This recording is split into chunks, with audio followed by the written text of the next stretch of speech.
Hello and welcome to Arsenal Domination, where I want to reflect on something I've been thinking about for several days now, which was something Mikel Arteta said in a press conference last week, where he made an impassioned defence of his record in times of Arsenal and his achievement this season, which is how he sort of reflected on it.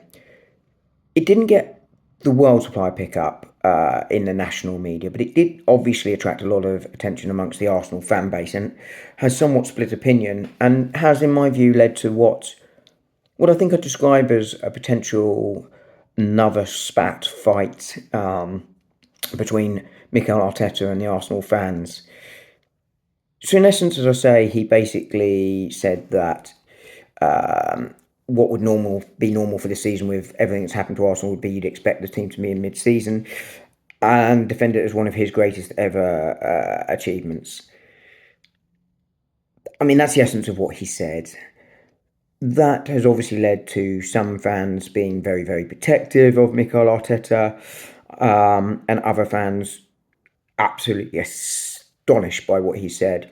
And I think that has broadly led to a split amongst two segments of a fan base. And I don't think this is a whole fan base, to be clear, but I think sort of two extreme, for want of a better word, camps have emerged, which is the Arteta out camp and the Arteta must stay at all cost camp. The Arteta out camp, in essence, basically is he's had 5 years, he spent 700 million, we've not won anything, we've gone backwards this season, and the squad's not good enough, and that he, along with several players, coaching staff, scouting department, etc., and even up to and including the Cronkies must go. On the other hand, you have the sort of Arteta lovies, which is Arteta can do no wrong. This is entirely not his fault, and that he couldn't have done any more this season. I just wanted to give my view on it. I think I'm much closer to that second camp, to be perfectly clear. But what I am going to say is that there are elements where that first camp are absolutely correct. And I sit somewhere in the middle. The first thing I'm going to say is I think that Arsenal have definitely disappointed this season. They have definitely underachieved this season. I don't think there can be any question mark about that. And that's why I can understand the emotional response that comes from the Arteta out fans, because we're all incredibly disappointed. We're all incredibly upset by how the season has unfolded.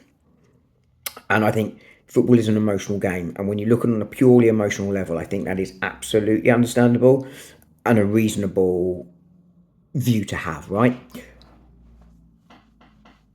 On the other hand, though, I think there are genuinely some mitigating circumstances this season. It is often overlooked. And I've said this before and I will say it again. Arsenal have been unfortunate with decisions this season to an extent that is beyond what is normal. I don't believe there's a conspiracy theory. I think that's absolutely rubbish. I believe these things come in swings and roundabouts, and that at some point Arsenal will get a lucky run of decisions where they will pick up points and results because the refereeing decision has gone their way. This season it's gone the other way. You know, Arsenal have had 5 red cards. I think at least 2 of those should have never been red cards, possibly 3, depending on the Trossard one. It gives the referee a decision to make. Saliba, possibly unfortunate to be adjudged as denying a clear golden scoring opportunity at Bournemouth. But I equally don't believe that Arsenal lost all the points in those games because of the red card. I don't think we'd have beaten Bournemouth that day, for instance. I think we might have got something at Manchester City. We obviously beat Wolves anyway. And I think we'd have picked up at least one of the 2 games against Brighton we would have won. That would have brought us closer, but not enough. I do, however, think the injuries are historically high. I've talked about the stat before that that only one team has ever won the league when one of these 3 things wasn't true. Top 5 wages, top 5 squad value, top 5 for minimal number of injuries. That was Leicester, and they had a relatively injury-free season. The other 2 were not true in their factor. And that's why it makes a big difference, particularly when you look at Arsenal this season. They've got their entire first choice front 3 missing for a sustained period of time. Saka's going to miss 4 months. Odegaard basically missed a couple, if not a little bit more, because he was really struggling with injury when he was rushed back in. Martinelli's missed a couple of months. Havertz's going to miss 4 months. Jesus is going to miss 5 months. Tomiyasu's pretty much missed the season, meaning we've had to play a four-choice right back at times. Ben White's been out for 4 months. Do, however, think there is some sympathy with the view that Arsenal could have managed the situation better. I think I understood why we didn't get the attacking player in the summer, but I said at the time I thought that was a gamble. It definitely wasn't acceptable to not do anything in January. That's something the club have to take responsibility for. I also think that Arsenal could have rotated better, and that is on the manager. The only thing I would say in that in his defence is three things. One, with Bukayo Saka, for instance, the best players play at every club. Rodri plays consistently at Manchester City before his injury. Salah plays at Liverpool. Saliba plays at Arsenal. Van Dijk plays at Arsenal. At Manchester City, sorry. Haaland plays at City. These players play every minute because they want to and expect to play. And you can see the drop off at all of those sides when they're not there. So I do think there's some sympathy there for the manager, because I think that's just what happens in football. Secondly, Arsenal have been going for the title for the last couple of seasons. And I think that sort of necessitates you to play your best players and your best team as often as possible. I think there were times, PSV away last year, a couple of times in the Carabao Cup, when, more minutes could have been rested, or perhaps bring off players 5-10 minutes earlier. But I think in the grand scheme of things, that doesn't make that much of a difference. And I think it's been compounded this season with the injuries, meaning you're forced to play those that are fit longer, right? And that means you're getting more minutes from leg and increasing the injury risk more. So I think there is a cycle there that actually goes beyond what the manager can necessarily fully control. And history bears that out. You look at City's drop-off this year. You look at Liverpool's drop-off a couple of years ago when the injuries hit significantly. History tells you that with this level of injuries, you just don't achieve what you're set out to achieve. And therefore, I think the expectation that Arsenal can easily overcome that is just a false narrative. So there's sort of two things there, as I say, that are slightly within Arsenal's control. One of which I think is very much something I have a lot of sympathy with the manager for. Where I do, however, blame the manager for dropped points this season is definitely that he has been too conservative in difficult times. Some ways understandable, right? Arsenal's strength is its defence, right? So you rely on what is strongest when you want to go and win and secure games. But I think that increases the risk that you make a small mistake, and you make a small mistake at the back, it will cost you points. We've also been too slow, in particular in attack, something I've talked about many times before. And those are on the manager, right? Now, this is the first time he's been in this situation whilst sort of going for a title, really, arguably a couple of years ago, but there wasn't sort of it wasn't to a level and the squad wasn't there. So it's a learning experience for him, and one where I do have some sympathy with fans that say, well, if you had a more experienced manager, you might cope with it better. I think that's probably true. What I would say is that Pep Guardiola hasn't covered it this season, nor did Jurgen Klopp 2 years ago, both experienced managers. So I think that's where you can put some narrative in there, and that sort of supports the Arteta out crowd. In terms of the Arteta in crowd, as I say, I think these are genuine mitigating circumstances. Where I don't necessarily agree is there's no one that can replace Arteta. I think that's incorrect.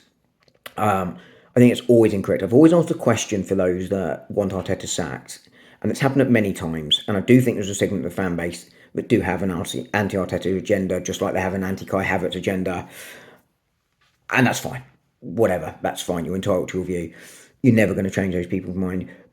But the question I ask those more reasonable people in that space is, who are you going to replace him with? Not because I don't believe there's no one out there, but because you have to get the appointment right. Unai Emery was an example of getting the appointment wrong. Manchester United have got the appointment wrong several times. They brought in some big name managers. And they're in a sort of comparable position to us when Arteta took over. We've seen, David Moyes, for instance, of Manchester United. Manchester United were champions and they fell right back.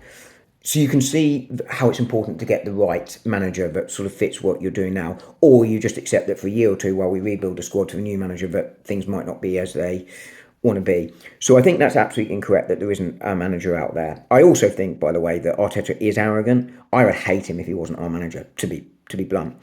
But I think he has shown he is a capable manager. I think he has shown that he can manage at the top level. You don't go on the runs that we had last season, where we went toe to toe with Pep Guardiola, arguably one of, if not the best manager of his generation, for a long period of time. Lost what once in the league, from January to May last year. We were the top scorers. We had the best defence. You can see that Arteta is capable of a manager. I think there is genuine and open question of whether he can get the side over the line. I, for instance, said that if we didn't win this season, he probably had to go. I think I hold by that to some extent, but I just didn't anticipate the situation this season with everything that's happened, and I think that has been a genuine issue for Arsenal. I think Liverpool, everything that could have gone right has gone right, and credit to them, they're going to be worthy champions. But they're not for me. They're a very good side, but they are not for me the best side in the league. All things being equal, they have been very fortunate, and I think if they were in a situation where their front three was unavailable, or more comparatively, probably their best three defenders were unavailable, because Liverpool's attack is their strength, Arsenal's attack is a weakness, right, in terms of depth. Would they have been in the position they are now? No. There was a stat out that if you take Salah out their team, they dropped to something like 13th in the table. I think that's simplistic, because Salah would be replaced by someone like Chiesa, who would probably have chipped in with some goals and some assists, and Liverpool wouldn't have dropped all the points that they would have dropped on that sort of scenario. But they would certainly not have been in the position they are now, and would have been. They probably wouldn't be top. Arsenal probably would be top, even with everything else that's happened in that scenario. And I think that's why I would give Arteta one more season, because I think he's shown he's capable of managing. But he can't have it again, even if this situation happens again next season, because otherwise you're in danger of the Pochettino narrative, which at Spurs, which is, can you actually get it over the line? I think that's a fair question to ask now. I don't quite reach that conclusion yet. So for me, the truth lies somewhere in between the two camps. I think both have a point on many, many levels. But for me, I think the manager deserves one last crack at it next season, because I genuinely believe in him, and I genuinely believe he can get the side over the line. And I genuinely believe that he's actually done a good job this season, given the circumstances, but it has not been mistake free. And it certainly has been a disappointment for the fans, and that's why I get the anger. So I think both of those two camps I talk about need to calm down. I think they need to put things into a bit more perspective, which they're not currently doing. And I think when you do that, you come to somewhere close to my conclusion. If Arteta was sacked at the end of the season, he probably can't complain, right? However, he's not going to be, and I think this infighting between the club and segments of the fan base, and between segments of fan base with each other, is unhelpful. It's got to stop, because Arteta will be here next season, and if we want to be successful, you do it together, not by warring, right? And that would be my appeal to the fans. Anyway, this has gone on for 13 minutes. I had no kind of notes or thoughts in front of me. I've just spoken. Hopefully that's been somewhat coherent, but do let me know what you think in the comments.